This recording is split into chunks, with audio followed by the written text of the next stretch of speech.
अगर energy field की दृष्टि से अपन बात करें, देखो ऑरा और हैलो और एनर्जी फील्ड, इन तीनों में भी कथनचित भेद हो सकता है। क्योंकि एनर्जी फील्ड अगर अपन देखें तो अभी कुछ वर्षों पहले ये अहमदाबाद के जो साइंटिस्ट हैं डॉक्टर अमरीश मेहता, उन्होंने गोमटेश्वर बाहुबली भगवान का एनर्जी फील्ड अपने उस यंत्र से नापा। तो उसको नापने का तरीका ये है कि वो जो एनर्जी रीडर नाम का जो यंत्र है उसके बीच में भगवान का गंधोदक अथवा भगवान जहाँ पर है वहाँ की धूल उसमें लगानी पड़ती है, क्योंकि कुछ कनेक्शन चाहिए। और उसके बाद फिर वो गए दूर, तो वो पहाड़ से नीचे उतर आए, लेकिन फिर भी वो एनर्जी रीडर जो है भगवान की तरफ ही पॉइंट कर रहा था, यानी उसका मुंह जो था भगवान की तरफ ही था।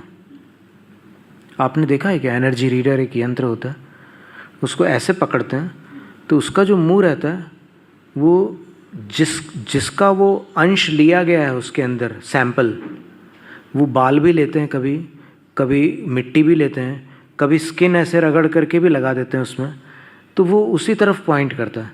और उसके बाद जब एक दूरी पूरी हो जाती है तो सामान्य मनुष्यों की आभा जैसे 1.5 मीटर की बता रहे थे वो, तो 1.5 मीटर के बाद वो ऐसे ऐसे घूमने लग जाता है, माने वो रिलैक्स हो जाता, फ्री हो जाता। 1.5 मीटर तक वो वहीं फोकस करता है उसकी तरफ, तो वो समझ जाते हैं कि इतनी दूरी है, बस यहाँ पर उसकी आभा ख़त्म हो रही है, एनर्जी फील्ड समाप्त हो गया। और भगवान का वो लेकर के जब निकले तो उन्होंने फिर नीचे गाड़ी में बैठ करके थोड़ा और आगे जाने का प्रयास किया, तो भी वो एनर्जी रीडर वहीं पॉइंट कर रहा था। और वो किलोमीटर्स दूर चले गए तो भी एनर्जी रीडर उसी तरफ पॉइंट करता रहा। तब उनने सोचा कि ऐसी एनर्जी, ऐसा एनर्जी फील्ड मैंने लाइफ में और कहीं किसी का नहीं देखा है। वो एनर्जी फील्ड गोमटेश्वर भगवान बाहुबली का है, इतनी हाई एनर्जी। अब अगर गोमटेश्वर प्रभु का आभा मंडल किलोमीटर्स दूर जाता है तो फिर तीर्थंकर भगवान का